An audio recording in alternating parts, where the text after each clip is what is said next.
Hey guys, hi, I am Ken Finnan of Capital Advantage Service, and I am here live to answer some questions for a little bit. I'm actually missing the State of the Union address so I can help you guys out, and let's see what happens. So I actually got, if I remember right, I have a couple questions that I asked. So maybe I'll answer those questions I asked in my previous videos. So if you don't remember those, please go back and check them out after we're done. So if I think I remember right, I'm going to look this up, what question I asked, which is fun stuff. And if you guys have questions while we're doing this, feel free to ask. So I think, where were we? With surprise. That's the one. So listen to it again. Okay. So I think I asked if you buy a 50 call, well, let's say you buy an 80 call at 8 and buy an 80 put at 4. That would be a straddle. It's a long straddle because I bought both. So if I buy an 80 put, an 80 call at 8 and an 80 put at 4, I spent $12. So I'm just going to go through my, whenever you have two buys, you have unlimited gain. A long straddle wants volatility, and it can go up to $1 million or whatever, or down to 0 only. So your max gain when you long straddle is unlimited.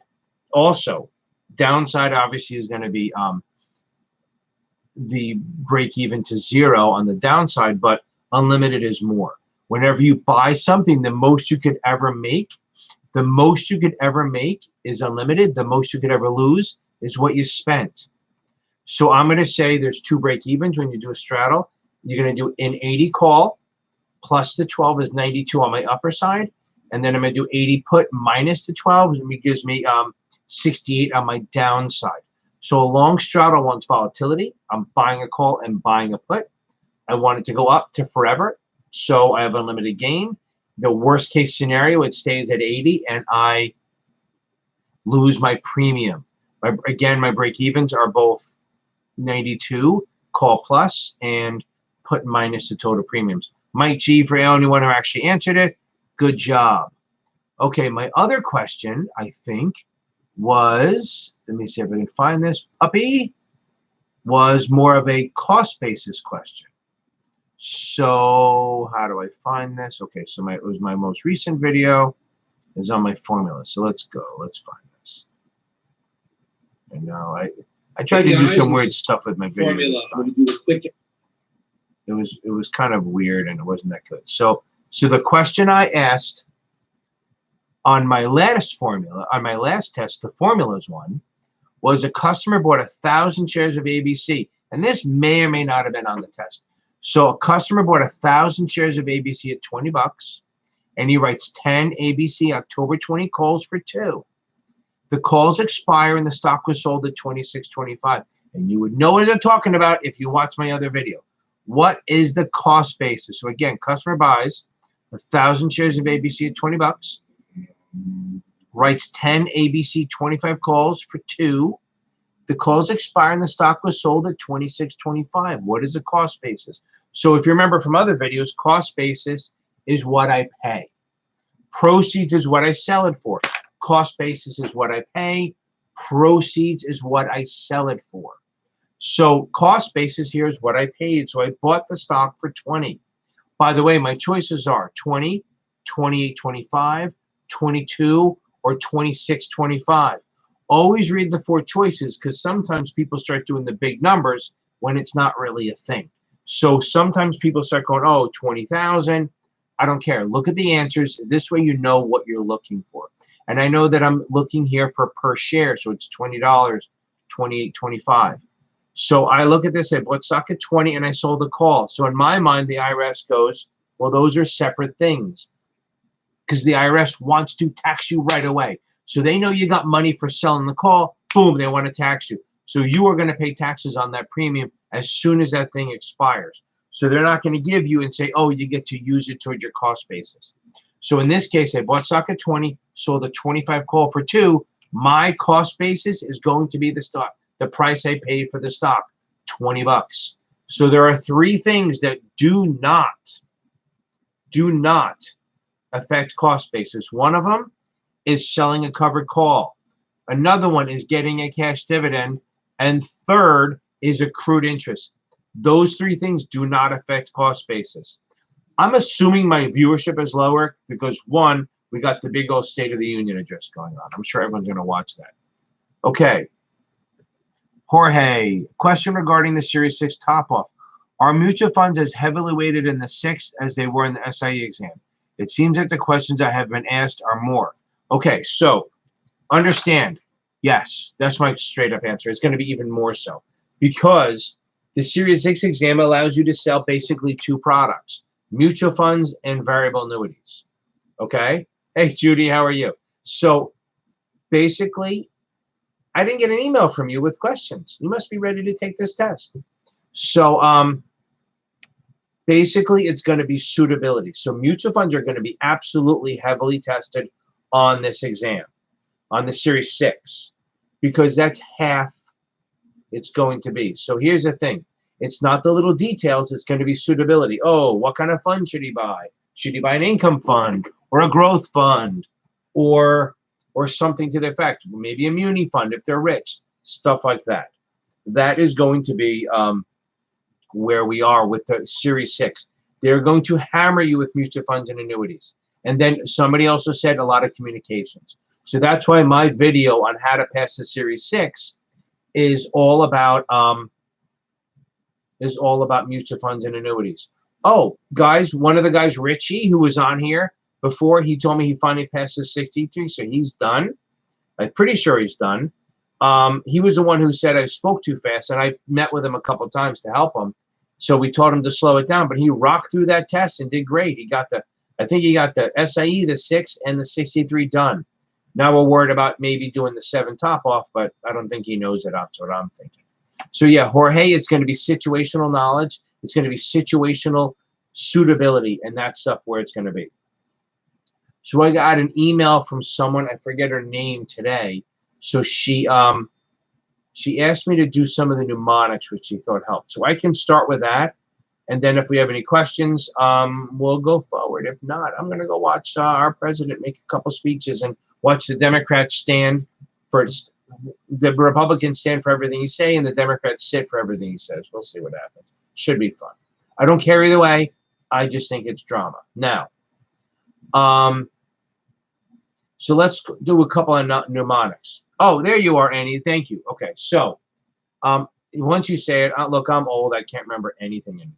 So a couple mnemonics. One, so if I'm an exporter of goods, okay, so if I'm an exporter of goods, I am worried. I am worried that. Yeah, thank you. Good stuff. Okay, I'm really happy. It's a wonderful, great show. Okay, so now, epic. So if I'm an exporter and I'm selling goods outside to other countries, I'm going to be paid in that foreign currency. What I'm worried about, yes, what I'm worried about is that the foreign currency is going to drop. So as an exporter, I'm going to buy, as Judy said, a put. So EP, exporters buy puts on the foreign currency. So wait, if the foreign currency goes down, technically the dollar's going up. So why don't I buy calls on the dollar? Because you can't do it. Because the dollar is always a dollar. We're the greatest country in the world. So everything's based to us. All currencies are pegged to the dollar. So it is always a dollar. So the yen will go up and down compared to our dollar. The pound will go up and down compared to our dollar. So you have to buy options on the foreign currency. So if I'm an exporter, I'm worried the foreign currency will go down. So I'll buy puts on that.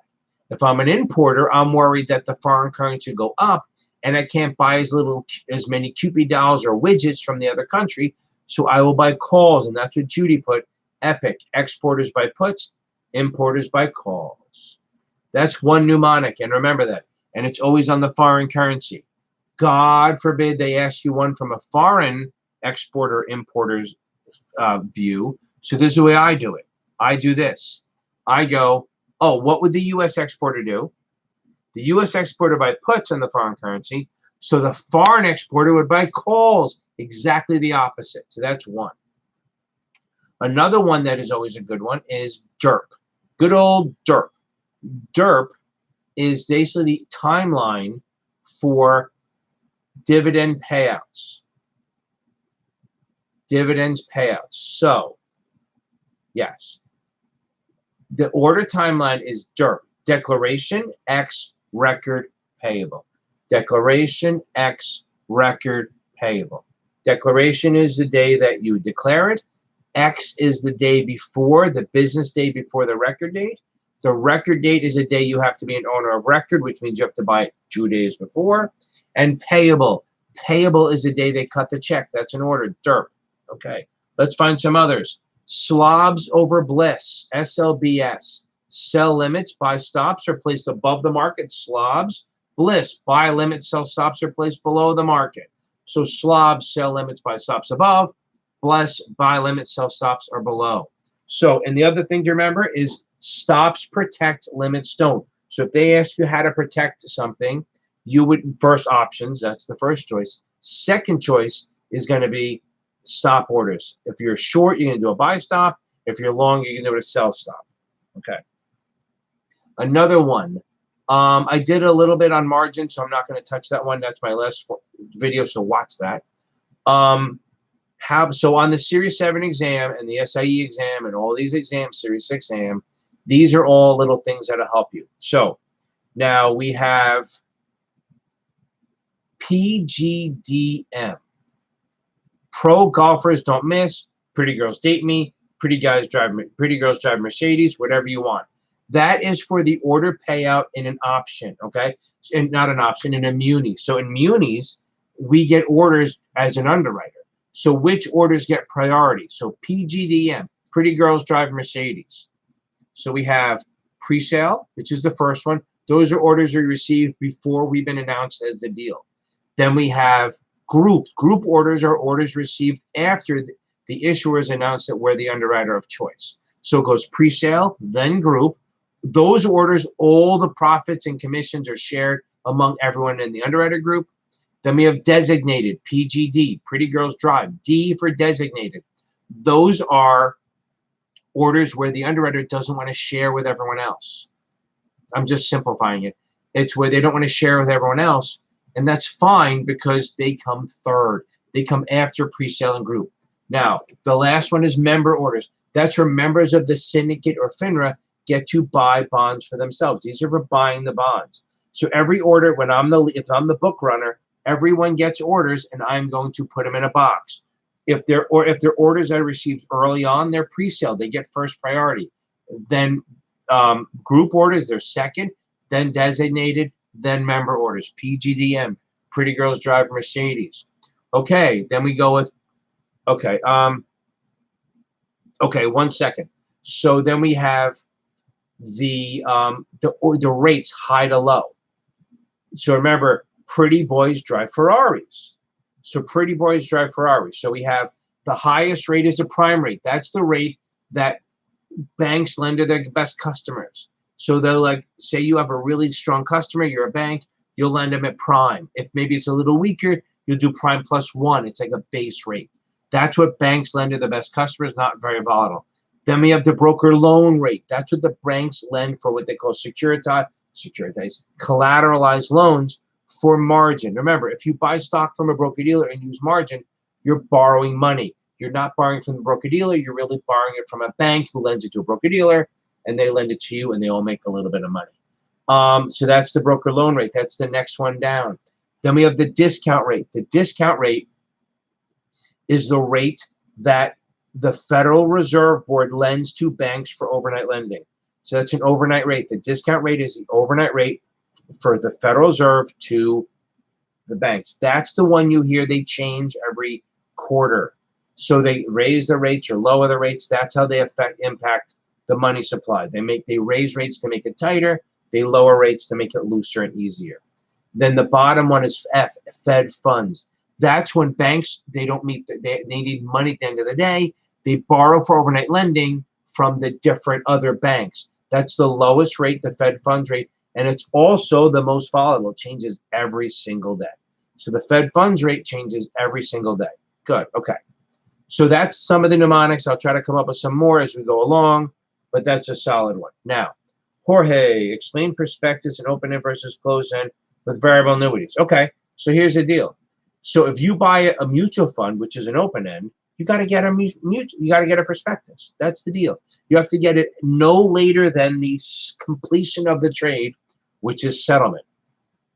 So anytime you buy something new, so if you buy a variable annuity, you probably get a prospectus also because it's a security. Okay. If it's a fixed annuity, you don't get one because it's not a security. So the mutual fund prospectus, it's written and you're gonna get it. They can also send you an emitting prospectus, which is like a summary of it and just like explain it in English in easy words. So if you buy a mutual fund open end, it's like getting a new issue because they're creating shares just for you. You buy it at NAV plus a sales charge equals the public offering price. So if there's 1 million shares outstanding in a mutual fund and you buy 50,000 shares, they add another 50,000 shares. It's a new issue. You get a prospectus. Closed ends. You assume that you're not getting a prospectus because you assume that it's been trading for more than 25 days or whatever it is, and you're buying it in the second market, so you're not going to get a prospectus. Hope that helps. So mutual funds and annuities, since it's a new issue, you get a prospectus. A closed end, you won't get one because you're buying it in the secondary market. Yes, if you buy it at new issuance, you'll get one. But other than that, you will not. Okay. I try to think of other mnemonics. So pretty girls date me, pretty boys drive Ferraris. Okay. ABC. So agent, broker, commission. Okay. ABC. Okay.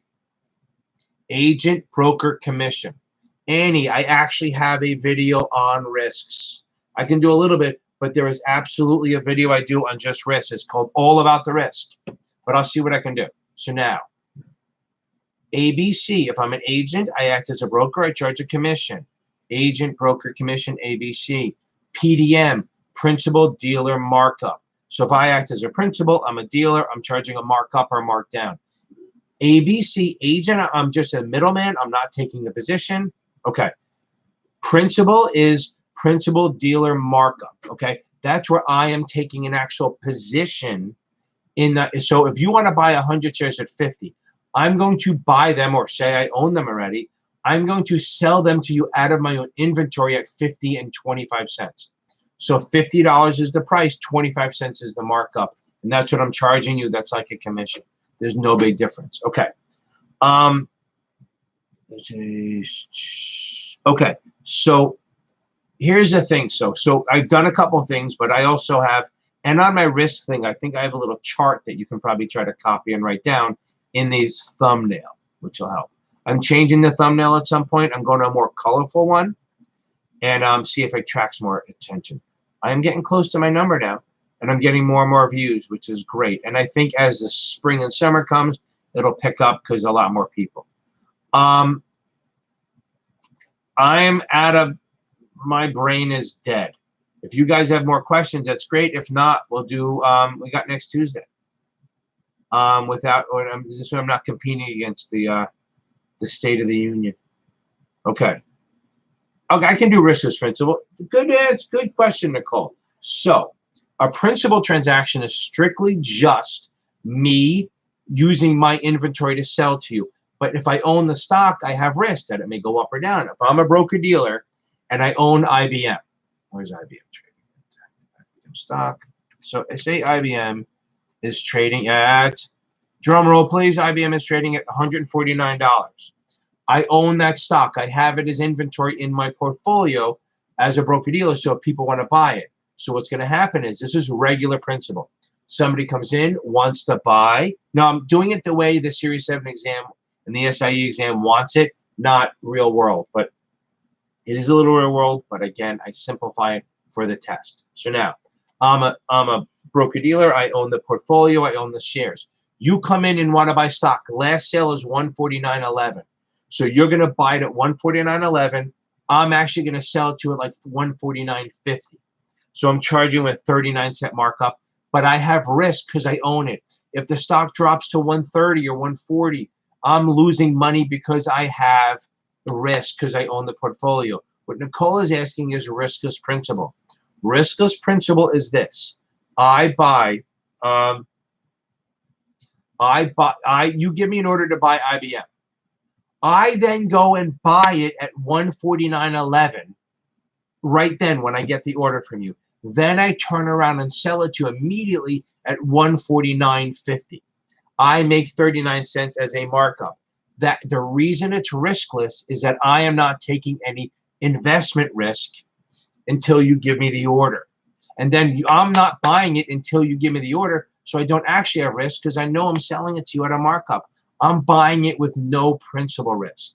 Same thing on the other side. You give me an order to sell it at the market. I'm going to sell it at 149.11 and then buy it from you at like 148.75 or something like that. And that's a markdown, but it's a riskless principle because I'm not taking market risk because I'm only executing the order when you give me an order. So I'm not taking a position without having an order in my hand. That's riskless principle. It's very much like an agency trade as far as if it's a bond, because bonds you can't really have an exchange. So you'll give me an order, I'll buy the bond and flip it out. Okay, I hope that helps. Eurodynamics, that's awesome. I'm happy to help you. Keep studying, work on the suitability. If you're taking the top off, you got to know the suitability. You can't just do memorization. I have a girl who I just left with. She's a great kid. She just barely missed this SIE. I just started working with her tonight after it was going on. She did work with another tutor, but it's okay. Thinks she was just memorizing, and that's what the advice she was getting from everyone. So she almost did it. So she's obviously smart enough that she almost pulled it off, even though she was didn't help herself because she got bad advice about memorization. But we're trying to fix that. She's gonna rock the test next time. So focus on the suitability for the top off. Hey, I like STC. They're solid. For the SIE, I'm finding a couple of people like the achievable thing. I have a link in my thing. STC solid. I'm not telling you to buy something else, but they have a free trial, and you can. That's only for the SIE. They haven't done the top off. I think they're doing it in March. Right now, I know the SIE for achievable works, but we'll see how the top off goes, and I'll give you a good thing. And you look, and it's $74, so it's not going to break the bank. So I can do that. I can do net basis. So Cal should just keep working on the suitability. Okay, so Annie, I'm going to Nicole. Actually, let me do the net basis since I just did the riskless principle. Annie, I'll nail yours in a second. So net basis is the same thing as a riskless principle, except for I don't disclose. So when I do our riskless principle, I buy it at 49.11, I sell it to you at 149.50, and you see, and I disclose absolutely that I charge you 39 cents. I disclose that. If it's a net basis, I just say, hey, you bought your stock at 149.50, and I don't tell you anything. And what happens is if I bought it at 149.11, that shows up on the tape. And then when I sell it at 149.50, that shows up on the tape as a reportable trade also. So if riskless principle, I buy it and sell it to you, and I disclose to you my markup. If it's a net basis, I buy it and sell it, and I don't tell you the markup. I just give you the price you bought it at. I hope that helps, Nicole. Now, Annie, why a warrant is to decrease the coupon rate. Okay, so let's say I have a bond, and I go to my underwriters, and they go, look, Ken, you're a piece of shit. You don't have any good credit rating. You're going to have a high – look, I don't have a self-esteem issue. Don't worry about that. But they say your credit rating is not that good, so you have to issue a bond at like 12% to get people interested in buying your bonds. They don't care. So I have to pay 12% to get people to be attracted enough to the return or to the benefits to buy my bond. I don't want to freaking pay 12%. That's how much is that per bond? If I issue a 12% bond, how much am I paying a year?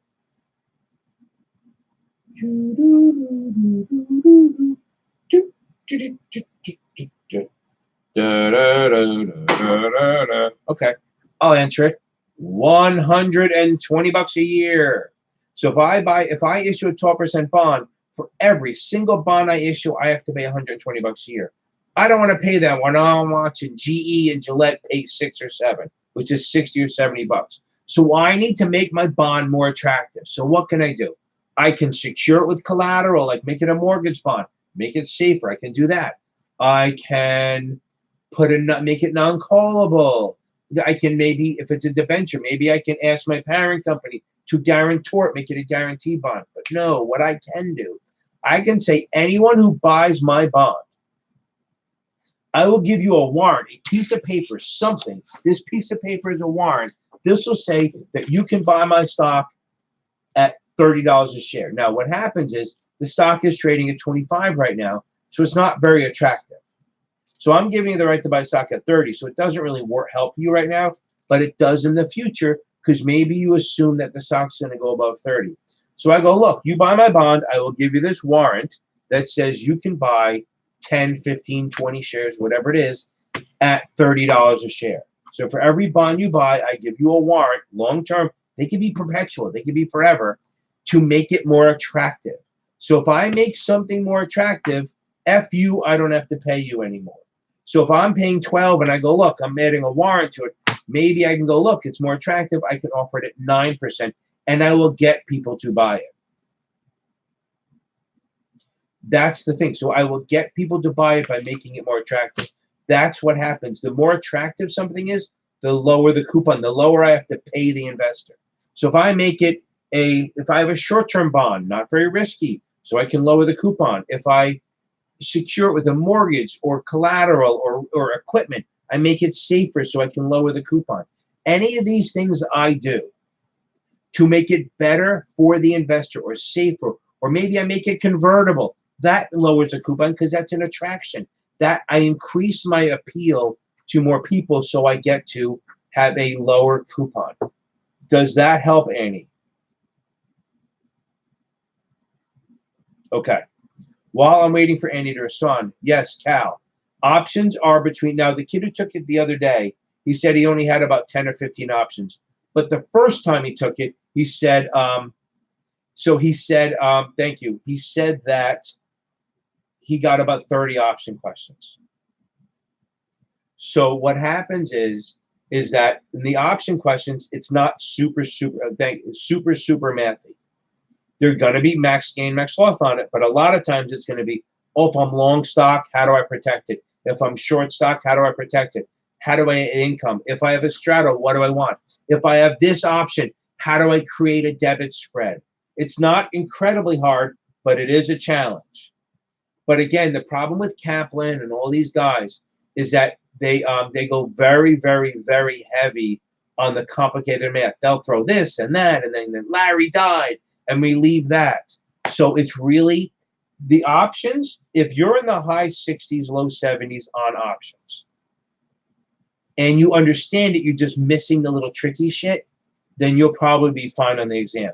But know how to get a gain, how to get a loss, how to figure profit and loss. Know what, don't just memorize the little chart. Yes, the little square box is awesome. It's a great base, but you got to know that's how to do a gain or loss on a spread, how to do break even. You're going to be surprised how many spreads there are. This is all about suitability. Okay. Happy to help Annie. Happy to help Nicole. Judy, keep plugging, keep going at this. I hope I helped with the mnemonics a little bit. Those mnemonics really are magic sometimes. They really do help people. Hey, everyone, I think you really got to work on a hot sheet too, okay? So start working on hot sheets. And look, if you like what I'm doing, hit that little up button. Give me some love, okay? Now, if I know I sound like I'm such a beggar for this crap, but it is what it is. So now,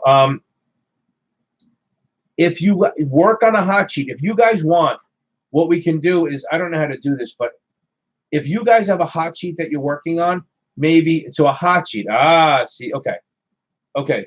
Oh, but Barb, I didn't hear from you. Why did you not, you email me for questions, but I don't get anything from you after you pass, so I'm afraid to email you. I'm happy that you passed, but I'm annoyed that I didn't hear from you. Because when I don't hear from people, I think they failed. And sometimes I call them, and sometimes I'm like, oh, they don't want to hear from me.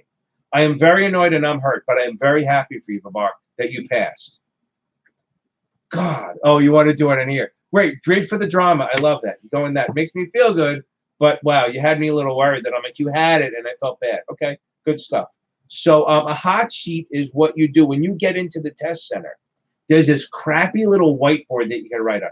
When I say crappy, it is absolutely a horrible whiteboard, and you get like a horrible marker. But what they do is they let you write stuff down. Like after the exam starts, if you can try to memorize things like an option box, or like the seesaw or the triangle for the bonds, all these little things are little mnemonics. Like maybe you do the mnemonics that I did, or like you write slobs over bliss so that you know that sell limits and buy stops are above, buy limits and sell stops are below. So on the Series 7 top off and the SIE, they let you use this stuff, okay?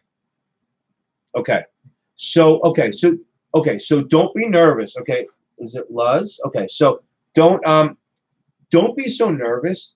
You really have to know here that okay. I'll answer that question in a second here, Cal. So the Series 6, you have to, and I have a couple of Series 6 videos, but make sure you know the mutual funds, make sure you know the annuities. But Bar, if you can give us any advice, you just took it, and I'd like to help each other out. And you got to know the communications. I'm so very surprised that a lot of people are doing communication stuff. Okay, they're seeing like and even on the 7, they say they're getting a lot of like retail communications versus versus correspondence versus institutional, and whether you have to file or not. Just keep reading that stuff. You got to know it. Okay, Cal, I am a tutor. Okay, I am the best tutor in New York City. Just so you know. Okay. No, you can't bring it in. Okay, let me get Cal and then Annie. I gotta float my own boat here. I am by far the best tutor in New York City. Okay, I teach this stuff better than anyone else. I just was teaching from 11 till just now, and one of my students left at 8 o'clock. I do this because I like it. Now the Bloomberg stuff, I run a compliance on a broker-dealer. So these guys are bond traders. Okay, I have this. Then I have a hedge fund / investment advisor on the floor above me that I run. Okay, compliance. I used to be a trader. I was a trader on the stock exchange from 92 to 2007. I worked at a hedge fund for that. So that's why I tell everyone, that's why I don't use a book. I don't care what book you use. My students come in and they go, what book should I use? I'll tell you what I like, what I don't like. I don't need the book. I will never, ever, ever, ever use a book. If you see me a book, that means I have gotten old and I've forgotten stuff, okay? That's why I do this back and forth. This is how my students learn. I do this in my class with my kids, and we come back and they hit me with a hot list, boom, boom, boom. We go through stuff, I explain it, we go through stuff. So yes, I am a tutor. So now, Annie, they do not let you go in there. If you haven't been in there yet and haven't done the SIE and haven't done this, if you get nervous, they actually, what's interesting, Prometric lets you, I think it's like $25. They let you go through a trial like run, okay? They let you pay like $30 or whatever, and they bring you in just like you were taking the test, and you sit down at the exam, and they set it up. Thank you, Babar. This is so helpful. So they let you kind of sit down and set up, so you know what they do. So understand what's going to happen. You're going to walk in there. They have the ID. They check you. If you have a hat, they make you take it off. If you have a hoodie on, they make you take it off, which could be bad if you have nothing on under it. But they check your pants. They don't frisk you, but they run a wand over you. And then they go like this. So they take your pants and they make you do this. They make you pull your pockets out. If you have the jean thing, they make you put your finger through that little key thing.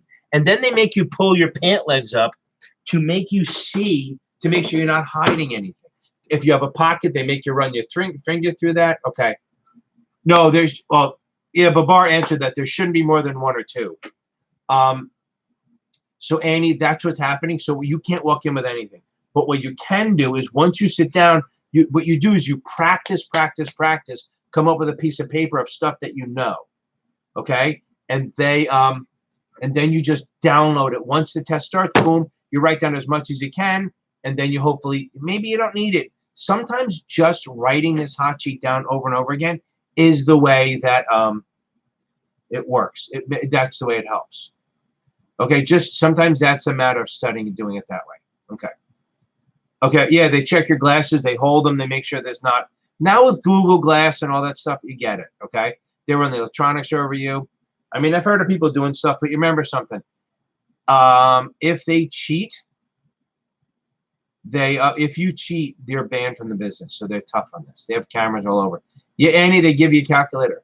It's a crappy calculator. So I tell everyone what you do is go to CVS and buy like their $2 calculator, the cheapest little one with the rubber buttons. Get used to using that. The one on your phone is better than the one they give you. Okay. Yeah, for the 6, don't worry about options. If you whatever options you knew for the SIE, God forbid they ask you a question, that is not going to go deeper than that. Because if I remember right, the 6 is strictly going to be the mutual funds, annuities, and stuff around that, maybe retirement and customer accounts. Yeah. And Babar, are you done? Did you take the 63 already, or do you have that still? I don't remember. So, and I hope that helps. And really, if you're worried about this, going in there, I would do the what do you call it? Do the trial run. Okay. Okay. So Cal, I'll handle that in 1 second. So the other thing is that once you go in there, you can't go back to your locker. But as I had one girl, this girl Liz, she was smart. She brought a sandwich with her, and she asked if she can leave it outside the locker. And they said yes. So she took a break. Yeah, the clock still runs, but she took a break and ate her sandwich. Couple things. When you go into the exam, do not think that you don't not eat, right? Okay. Eat before you go. Make sure you eat before you go in. I mean, don't have a freaking, pizza, but go in there, make sure you're full and you don't want to be hungry, especially with the top off, because if you take the full 4 hours, the 3 hours and 45 minutes, whatever it is, you're gonna be hungry at the end, and you do not want any distractions. Good. Okay, so Annie, you're closer to this. Keep grinding, and you're taking the SIE, right? Have you taken the FINRA exam yet? The little practice one. Okay. Now, Cal. Okay, so what I'm going to tell you, your best. Okay, yeah.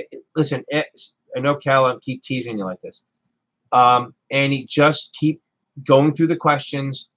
Read the chapter. If you have STC, you're solid. I think STC, if it is, they all have these little crunch time fact things or class summary. Go through them, get the definitions, find my risk videos, watch my videos again. Give me some view time. Okay, so now Cal. So the 11 days, you're good. Okay. Good. STC solid. Now Cal. Nervous is good. Yes, you finished the book. You should never, ever, ever be, this is where you should never be just doing tests. Hold on, I'm doing it again. But Bar, I loved working with you. Thanks for being nice. I hope to see you again, maybe in a better scenario where you're not stressed about testing. Congratulations, you earned this win, and congratulations again. It's always good to see somebody come out of here on a win end and done. There's nothing better than being done. It's like bittersweet when I say goodbye to students, because I'm happy for them, but I miss them. So now back to Cal. So your last 11 days, you need to be taking a test in the morning. This is my thing. If you have time, take a test in the morning, and then whatever chapters you suck at, read those chapters again. And I'd almost say, if you can adjust it, take the options out of your finals and just do them separately. So this way you're getting a better score. You got to know the options. The margin stuff, you may get one question, you may get 5, but they're very straightforward on the exam. They're not. Okay. That's all I can tell you to do. And then maybe you have next Tuesday, we can jump, you can hear me again. But yeah, make sure you get some of the formulas out, but it's not a mathy test. It's really not super mathy. Okay. Now, Manazzi, I think. Okay. I'm new here. I am studying for the top off and can't get the option hedge positions. Any suggestion how to memorize the 4 positions? Okay. So I'm going to tell you quick. I'm not going to go. Babar, I loved working with you. I will talk to you later. If you want to stay on, happy to do it. But make sure you hit the freaking hand button before you go. Okay. I want a like on there. So now. So. Not the dislike. Don't hit a dislike because I'm cursing. So now. if you're worried about the hedging, I'm not going to go crazy on this stuff, okay? Because again, I make my money teaching. I'm not giving all of it away. If you are a long stock, there are only two choices: buying a put or selling a call. That's it. There are no other choices, okay? You can't do anything else. If you want protection, you buy a put. If you want income, you sell a call. That's it on the long. If you come up with another answer, you're absolutely wrong. If you're short stock, you can only buy a call or sell a put. If you buy a call, you're doing it for protection. If you're selling it a put, you're doing it for income. There are no other choices. That should help you a little bit. And if you really need some help, I'm happy to help you on this tutoring end. Or look, you can find tutors. I think Test Geek does some stuff. I think there's a couple options up on here. But really, if you get what I just said down, so I want you for the top off, for the 7. And even for the SIE, it may help. You write long stock. Above here, you write sell a call, income, income, income, income. Underneath it, you write buy a put, protection, hedge, insurance. That's it. If you're short stock, you buy a call for protection. If you're short stock, again, you sell a put for income. There are no other choices. I can't make that any clearer. Okay. Thank you, guys. Again, Cal, hopefully I'll see you next Tuesday, and then we'll be closer to the test. But Bar, again, congratulations. Judy, get on that reading. Luz, I'm hoping I'm helping you keep everyone. If you have suggestions for stuff you want to talk about, like I said, feel free to email me. If you want to meet for tutoring, go on. I'm not pushing it because I am a busy guy with the tutoring. I'm not real worried about it. You all have a great night, and go watch what's left of the State of the Union, even though I am way more entertaining. I will talk to you all later, and you all have a good night.